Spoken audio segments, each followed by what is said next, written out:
কখনো কি তোমরা এমন চিন্তায় পড়েছো তোমরা কি ছেড়ে কি খাবে?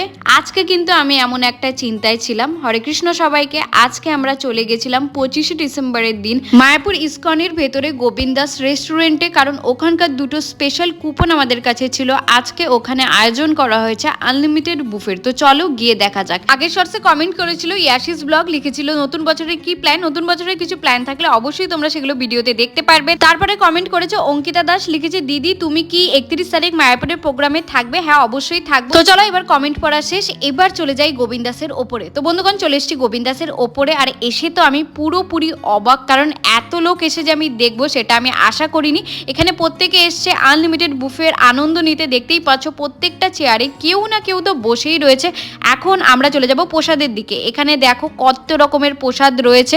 আনলিমিটেড বুফে বলে কথা, আনলিমিটেড বুফেতে কিন্তু প্রসাদ গুণে শেষ করা যাচ্ছে না। আর তোমরাই বলো এত প্রসাদ একসঙ্গে দেখলে কনফিউজ তো হবই না যে কি ছেড়ে কি খাবো। এই যে দেখো আমার বরমশাই কিন্তু প্রসাদ নেওয়া শুরু করে দিয়েছে, আর আমিও নিয়ে চলে এসেছি প্লেট ভরে প্রসাদ। আর আজকে আনলিমিটেড মেনুতে কি নেই, একবারে স্যালাড থেকে শুরু করে কিন্তু একবারে ডেজার্ট অবধি সব কিছু রয়েছে। প্রথমে তো আমি স্যালাড দিয়ে শুরু করলাম, আর স্যালাডটা খেয়ে আমার জাস্ট মন ভরে গেল।